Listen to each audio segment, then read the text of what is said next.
Tanana, Alaska, located along the Yukon River, is now fully warmed up with temperatures around 5 degrees Celsius. The wilderness dwellers, who rely on the environment for sustenance, find different animals each season to serve as their food. With spring's arrival, the 5-day goose hunting season begins, a critical time for the people of Tanana who rely on this period to secure food for the coming weeks. Geese, a major food source for the residents, are especially important. During the goose hunting season, all the town's hunters mobilize to hunt in specific areas. Most of the residents are Athabascans, a subgroup of North American Indians, who have relied on birds as a source of meat in the spring for centuries. If they fail to catch enough geese, starvation is a real threat. Even today, bird hunting remains a vital way for locals to obtain food and continues to be a tradition in the town. Catching the first goose of the season is a matter of pride among the natives. Joey, known for his determination, is set on catching this year's first goose. Last season, he was the one who shot the first goose, gaining significant attention. Currently, Joey is eager to be at Fish Lake to shoot the first goose of this year, but his father Stan has other plans.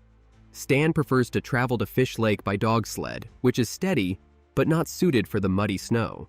Dog sleds can only travel about 5 kilometers per hour and are impractical in watery areas where the dogs may refuse to work. Eventually, they have no choice but to leave the sled dogs behind and share a snowmobile to rush to Fish Lake. The journey is treacherous and requires both experience and courage. Apart from them, James and his son, who prefer to act independently, are heading to the hunting area by boat along the southern part of the Tanana River. Although boating is generally safer, it has its limitations and risks, as James's uncle tragically died while hunting geese. Along the way, they encounter a lot of floating ice, nearly leading to an accident, but they arrive safely, hoping never to encounter such risks again. Stan and his son are among the first to reach the hunting area. They use the surrounding vegetation to build a hide to remain out of sight from the geese. Lacking realistic goose decoys, they improvise with mud and 2 white cloths for wings, which, although makeshift, serve the purpose. To attract the geese, they also use a whistle that mimics the call of the birds. With all preparations complete, they are ready for the geese to arrive. Charlie and his son also arrived at Fish Lake, but like everyone else, they encountered the same problem. The hunters were in position, but the geese were nowhere to be seen. It was quite the wait, and the hunters grew impatient. Finally, at noon, a flock of geese appeared. Joey quickly fired but missed, despite his reputation as the town's sharpshooter.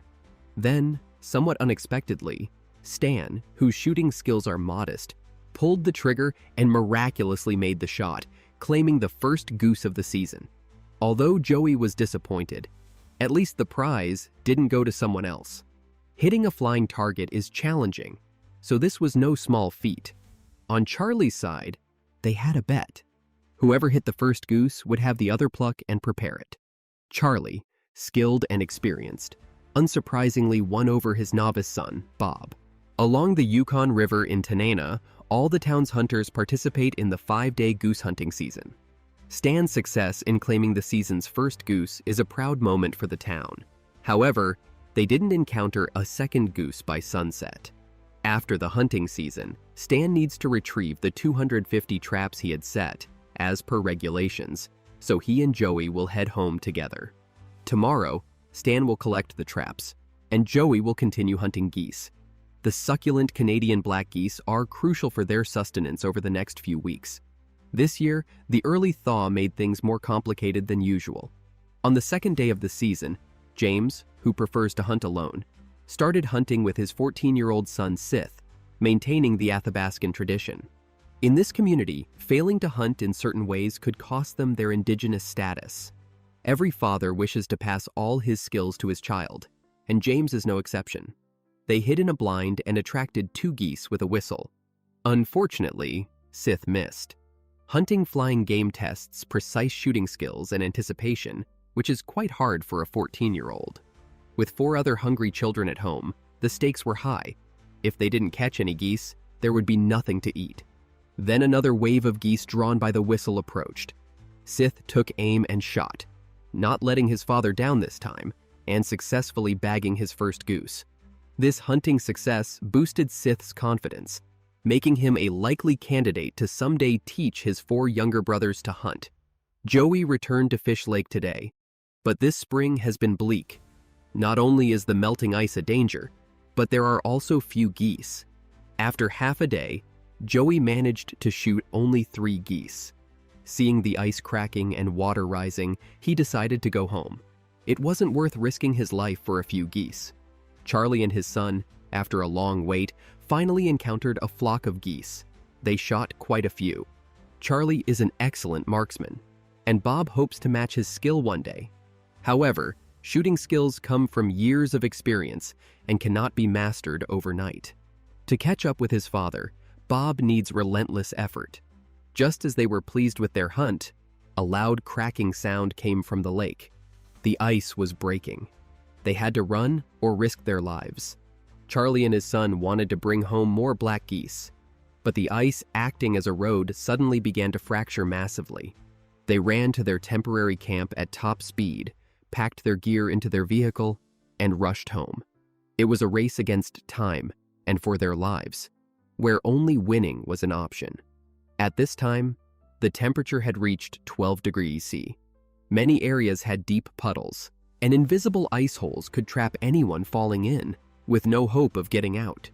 These waterlogged conditions also tested the snowmobiles. Bob's vehicle had water damage, breaking the transmission belt. They had no spare parts, so they had to tow the vehicle back. By then, all hunters were heading back. In the marshy areas, they met up, each in a similar desperate state. This rare, dangerous situation was a first for many young people, causing confusion and panic. During this brief gathering, Charlie also met his Uncle George. They had faced a similar situation before, barely surviving. Now, the safest approach was to stick together so that if anyone was in trouble, there were others to help. After some quick repairs, a team set off on their journey again. The rising temperatures had created more ice holes in the marshy areas they had to cross. Only those who had walked over them knew how terrifying they were, as if death was closely watching their every move. After a strenuous 5-hour trek, the hunters finally made it out of the marshes. Crossing the Tanana River ahead would bring them back to town. Overall, the hunters were lucky. They all made it home before dark. However, some were not so fortunate. It was not until the next day that they learned one of their group had not returned home. This person was Charlie's Uncle George. His absence threw the town into chaos as everyone tried to locate him. Despite a thorough search around the town, there was no trace of him. Most people remained optimistic about missing persons, as the wilderness was like a second home to them. Surviving a night outdoors with minor injuries was common. But during the spring thaw, falling into an ice hole could likely lead to drowning. Stan, as the volunteer fire chief, naturally took charge of the situation. The town quickly organized a search and rescue operation along the route the hunters had taken the day before. The road conditions were already poor yesterday. Retracing their steps would be challenging. This search and rescue mission was incredibly risky. But could they really find George this way? The search for George continued. 8 snowmobiles headed to the last place he was seen. Charlie arranged for a bush plane to search from the air. They had to hurry. If George had fallen into the river and hypothermia set in, it would be too late. The plane couldn't search the dense forest, so that task was left to the snowmobile search teams. They found several of George's spent cartridges, but still no sign of him. 2 hours into the search, the river conditions worsened, making it impossible for the snowmobiles to continue. The bush plane carrying Charlie became everyone's last hope. Unfortunately, Charlie's aerial search also turned up no clues. However, they continued to believe that a seasoned hunter like George would find a way to survive in the forest. The search for George did not stop. Fairbanks sent a helicopter that could fly lower and slower, which was more advantageous for the search. Bob served as the observer on the helicopter because he knew the last place George was seen. The highest point in town, Miss Inch Hill, overlooks the entire Yukon and Tanana rivers. Someone using binoculars there spotted a snowmobile stopped on the ice, but by the time the police directed the helicopter there, the snowmobile had disappeared, leaving only deep tire tracks behind. The helicopter circled the area for 2 hours without finding anything. It was now assumed that George likely fell into an ice hole. When the professional search and rescue team arrived, along with 8 people from the town, they returned to the site of the incident. However, the nature of their mission had changed. It was no longer a rescue, but a recovery. 12 hours into the search, the tragic news came. George had unfortunately perished. He had accidentally fallen into an ice hole while riding his snowmobile and hit his head on the ice, never to rise again. This is the stark reality of wilderness living. Human life is incredibly fragile in the face of nature. One of the hardest things in the world is the loss of a loved one. Yet, it is at such times that one must prepare for a funeral with strength. The town, mostly made up of Athabaskan people who are part of a large family, all came together for George's funeral. The town's traditions, a mix of Native American and Western, formed a new way of conducting funerals. However, one tradition remained unchanged: the potlatch. Here, the potlatch is not about showing off wealth, but a feast of gratitude for those attending the funeral. The main dish is moose meat, a single moose weighing several hundred kilograms, with the largest weighing over a ton, enough to feed the town's more than 200 residents. Charlie entrusted the task of providing the moose to Stan, an experienced hunter. Although it was not hunting season, local regulations allowed hunting moose during a potlatch. Stan received information about the moose and entered the jungle. Typically, hunting moose takes at least 3 days, sometimes a week. However, this time, he had less than 24 hours to provide for George's funeral. To pinpoint the moose's exact location, 63-year-old Stan climbed a several-meter-high birch tree. The moose was not far ahead. Stan quickly pursued it and, once within shooting range, he fired without hesitation. The shot hit both lungs, and the moose died instantly, securing the feast's most challenging ingredient. Meanwhile, as the town lacked funeral supplies, female carpenter Courtney was crafting a coffin for George. After George's autopsy in Fairbanks, his body was placed directly into the coffin upon arrival by plane, and then transported by car to the church for the ceremony. The locals believe in resting in peace, even if it means digging through permafrost as hard as rock. Courtney also rushed to make a pair of Indian-style shoes for George during these moments. The ceremony was held amid tears in the church, expressing profound grief. After the ceremony, the attendees carried the coffin to the graveyard and buried George. Those present at the funeral enjoyed a potlatch with native traditions, remembering the deceased with moose meat, singing, and dancing. This is the way meals are served in remote Alaskan towns. George's death serves as a vital warning to the youth not to underestimate the dangers of glaciers and to always maintain a deep respect for nature. A cabin worth $1,000 was snapped up by 21-year-old Joey, who must move it 6 kilometers to his homestead within 2 days, or the current owner would demolish it under regulations. These houses, dating back to the 1920s from a decommissioned military base, provide affordable housing options in Tanana. Joey, now 21, often clashed with his father over trivial matters, so living separately seemed appealing. Stan had previously bought his house from this source and had it trucked to his homestead. However, Joey's house is not entirely made of wood, making it more difficult to move. With limited mechanical equipment in Tanana, they must use a primitive method to move the house. First, they need to find some large trees in the forest to serve as supports, as the house weighs 15 tons. They prop up the cabin with 2 large trees and lay logs underneath it, then use a bulldozer to pull the house. Deep in the forest, they successfully find the ideal large trees, trim them, and haul them to the house site with a pickup truck. Any additions to the house must be removed since they are not integrated with the cabin and cannot be transported together. Parts that can be transported separately are moved first, and those that cannot are dismantled and then reassembled. During this work, the father and son continuously clash, reinforcing Joey's determination to move. He firmly believes the cabin must reach his own site. Failure is not an option. To reduce conflict, Stan takes on the role of running errands. The next day, with the bulldozer in place, the most exhausting work begins. First, they lift the entire cabin with 4 jacks and slide the prepared logs underneath.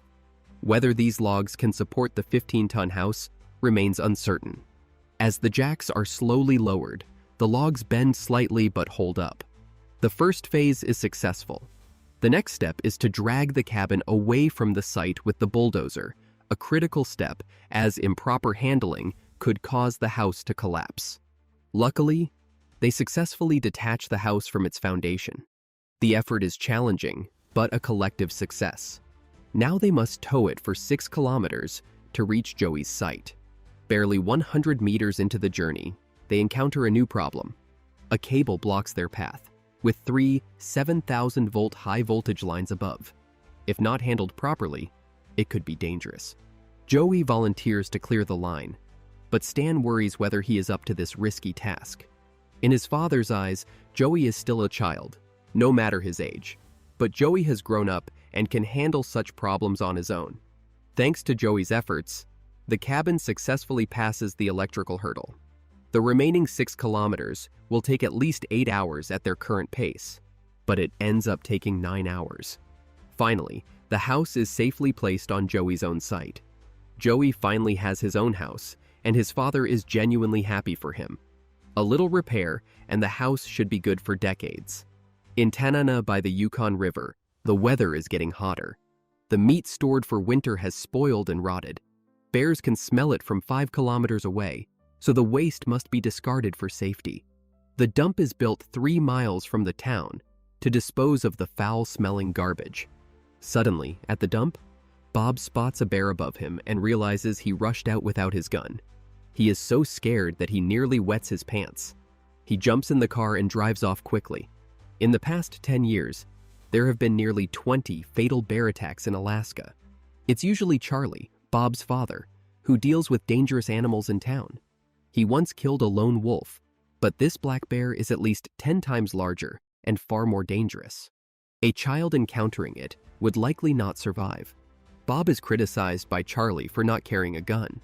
They can't waste time, so they quickly arm themselves and return to the dump. From the tracks left behind, the black bear seems to be medium-sized. After feasting at the dump, the bear has escaped. It's crucial to clear any bears invading the town to prevent more from coming. Charlie's next task is to notify families with children in town to beware of the black bear. In Alaska, bears are one of the deadliest predators. Charlie once faced a bear attack and had to shoot it as it charged at him. Otherwise, Charlie would have been killed. Charlie naturally goes to warn James, who has many children. The possibility of his children being harmed or killed by the bear is unbearable for James. Over the next few days, Charlie is deeply troubled. He cannot rest until the black bear is dealt with. Today, he and his son return to the dump to conduct a thorough search around the area. The forest is the bear's territory, and a slight misstep could lead to an attack, possibly leaving no chance to shoot.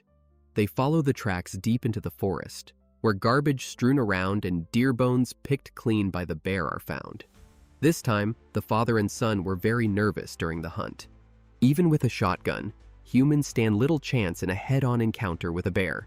However, the black bear did not appear, and their efforts were in vain. Meanwhile, James and his 2 sons encountered the bear while walking their dog. James immediately grabbed his gun to pursue it, but once they entered the forest, the bear vanished. This was their first encounter with such a tricky black bear that steals food, runs fast, and vanishes without a trace, just like a ghost. A hungry black bear invaded the town's dump in search of food. For the safety of the villagers, hunter Charlie tracked it for several days but never saw the bear. It might have moved further away to find food and temporarily posed no threat. Now, Charlie had more urgent matters to attend to. To prepare for the harsh winter, the townspeople would spend the week collecting driftwood from the river, a crucial heating material easily swept downriver during the thaw. James, an expert at collecting wood, could gather enough in 1 week, not only to ensure a warm winter, but also to earn a significant profit. Charlie, too, was skilled but had more mouths to feed. Hunter Stan had not yet joined the wood gathering. His 15-year-old aluminum boat was badly damaged, and the engine was broken. He needed to travel 240 kilometers to Fairbanks to repair the engine and replace the boat's body. Every year, when the household was busy, his daughter Caitlin, who was studying in the city, would come home to help. Repairing the boat could take several days, and the home needed Caitlin's attention. The fish drying shed housed thousands of fish, which were meant to feed the sled dogs, but Stan discovered signs of theft during an inspection. After searching, he found bear droppings with a fishy smell. It turned out the bear that had escaped from the dump had come here.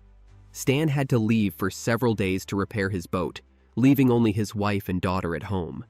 The thought of the bear coming was frightening. This bear had to be dealt with. Bears' tendency to attack humans is much higher than other animals, making them more dangerous than wolves. Stan decided to delay the boat repair and wood gathering to eliminate this threat. Bears usually avoid contact with humans unless there is a shortage of food. According to Stan, during a particularly harsh year, both the residents and the bears were short on food. That year, bears attacked many people in town. Eventually, with no other options, the townspeople came together and ended up eating bear meat. Bears are much faster than humans. Stan chased one for a long time, only finding its fresh paw prints, which were just minutes old. However, there were no signs of bear activity nearby. The bear had disappeared again. After hours of fruitless tracking, Stan returned home disappointed. He and his daughter now had to stay alert, ready to face the bear at any moment. Suddenly, the dog started barking wildly, signaling an intruder on the property. Stan grabbed his gun and ran outside, knowing the black bear had returned. As expected, it was the bear. Stan knew not to shoot unless he could make a fatal shot, as wounding the bear would only enrage it and provoke an attack. He kept a safe distance, giving himself a buffer zone. As an experienced hunter, Stan knew these precautions well. He aimed for the bear's vital heart and lung area and waited for the right moment to pull the trigger. The bear fell at the sound of the shot. Stan did not approach immediately, knowing that a bear can attack in an instant as long as it still breathes.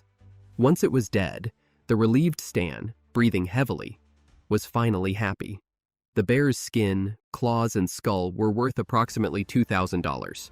Additionally, there was plenty of bear meat to eat. Now he could buy a boat with confidence. This is an automatic fish trap. Place it in the river, and while enjoying hot pot and singing songs, you can catch a lot of fish. It originated on the east coast of the United States in the 1800s during the gold rush and was introduced to the native Alaskans in Alaska. To this day, it remains the main fishing tool for locals in the river. The principle is that the river water drives the fan blades with fish frames to rotate. When fish pass underneath, they are scooped up by the frames and slide down an inclined chute into a storage tank. From this, you can surely guess that after the wood collecting season ends, the fishing season in Tanana begins. Fish are their main food during winter, aside from meat obtained from hunting. Access to fruits and vegetables is challenging. The annual salmon run is called the fish tide. The fish trap must be prepared in advance for the first wave of the tide. Missing it means less fish and potential hunger during winter. The fishing season lasts 4 weeks, during which fishing is legally permitted. Stan sets up his fish trap over 70 kilometers north of Tanana. His family of 4 and 14 dogs rely on these fish. The new boat swiftly glides over the water, spreading ripples around, creating a picturesque scene that contrasts sharply with their harsh lives. In less than an hour, Stan arrives at the fishing camp, where a young man named Izzy is already waiting. When Joey is busy, Izzy helps Stan. They divide the tasks. Stan operates the winch, and Izzy places logs under the fish trap. The trap weighs 4 tons, and the winch is made up of assorted parts, barely functional and not without safety risks. Stan nearly lost 3 fingers to it once, managing to save only 2, paying a high price for the oversight. Lowering the water wheel into the well did not go smoothly. A steel cable slipped and nearly injured Izzy, thankfully resulting only in a scare. The water wheel was successfully launched. Stan placed the boat behind the fish trap, using its power to push the trap forward. The first task upon reaching the destination was to install the storage tank for the catch. Fish caught by the automatic fish trap are transferred into this tank for temporary storage. The water near the shore is too shallow for the fan blades to turn, but placing the trap further in risks it being swept away by the strong river currents.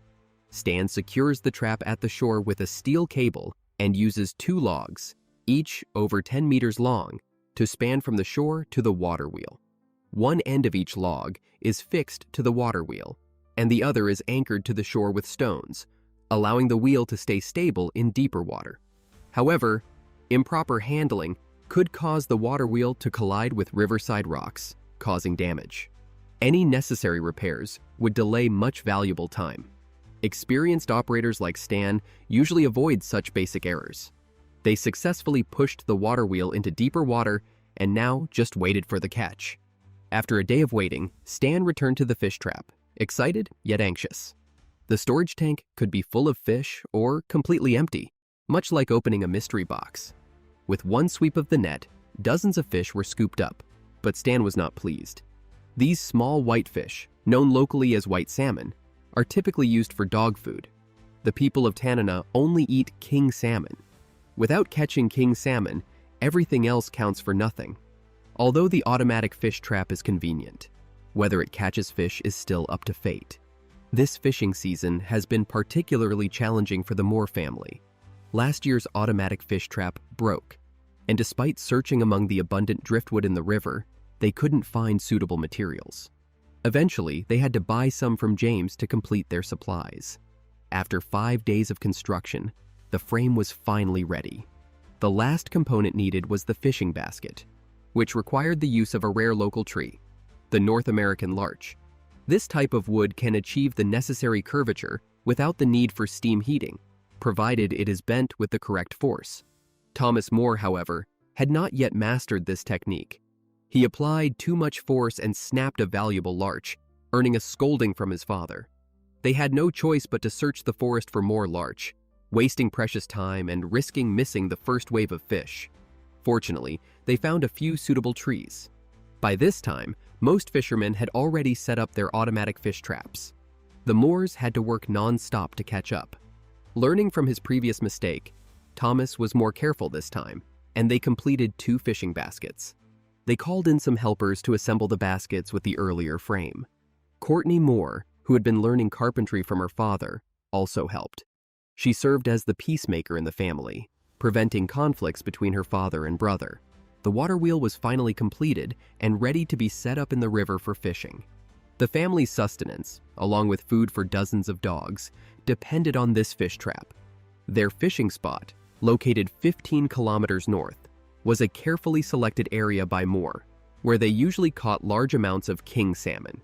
Setting up such a large fish trap was difficult enough, and they also faced a storm. Amid thunder, lightning, and fierce winds, they managed to set up the fish trap without incident.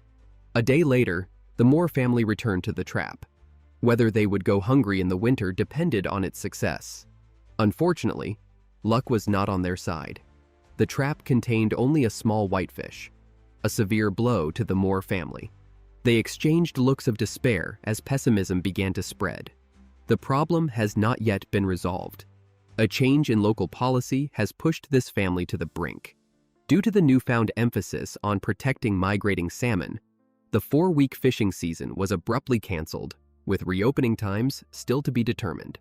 The Tanana residents, who rely on fishing for winter sustenance, now face an uncertain future. Everyone is at a loss, especially since food is already scarce in the winter. Their wilderness living may soon come to an end. 2 weeks passed, and the locally banned fishing season finally reopened.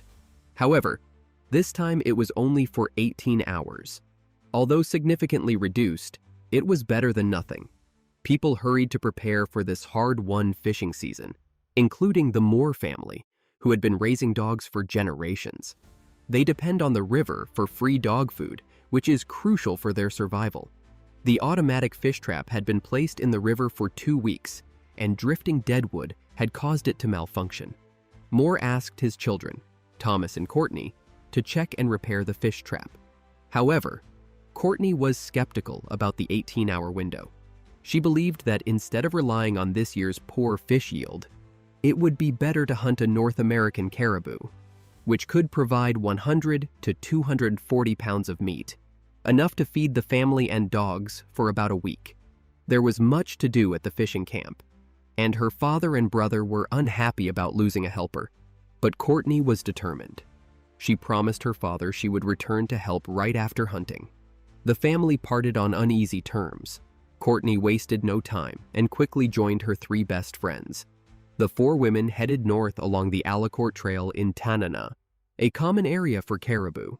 Hunting was both a pastime and a crucial survival tactic for the sisters. They searched the trail for several hours, but had not seen any caribou so far. Hunting, like fishing, often ended with empty hands. This time, the conflict with her father and brother made Courtney feel that she needed a successful hunt to have leverage at home. 3 more hours passed, and the women still had nothing. Someone suggested going back. Courtney's resolve wavered. Returning now would at least allow her to help at the fishing camp. They would head back if no caribou were found on the high ground.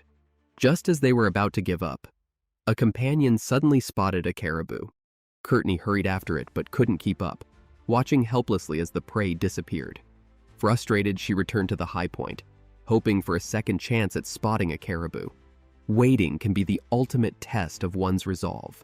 Courtney, having just missed a shot, was overwhelmed with remorse. Her family depended on this meat for survival, and she had let it slip away. At that moment, she felt a deep sense of guilt. Then, a new opportunity presented itself. She quickly raised her rifle and aimed. Surprisingly, using only the iron sights, Courtney precisely took down a North American caribou with 1 shot. It was her first successful caribou hunt, proving that even 4 girls could successfully hunt deer.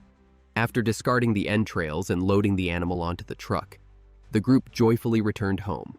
However, she wondered if 1 caribou could truly offset the impact of a fishing season reduced to just 18 hours.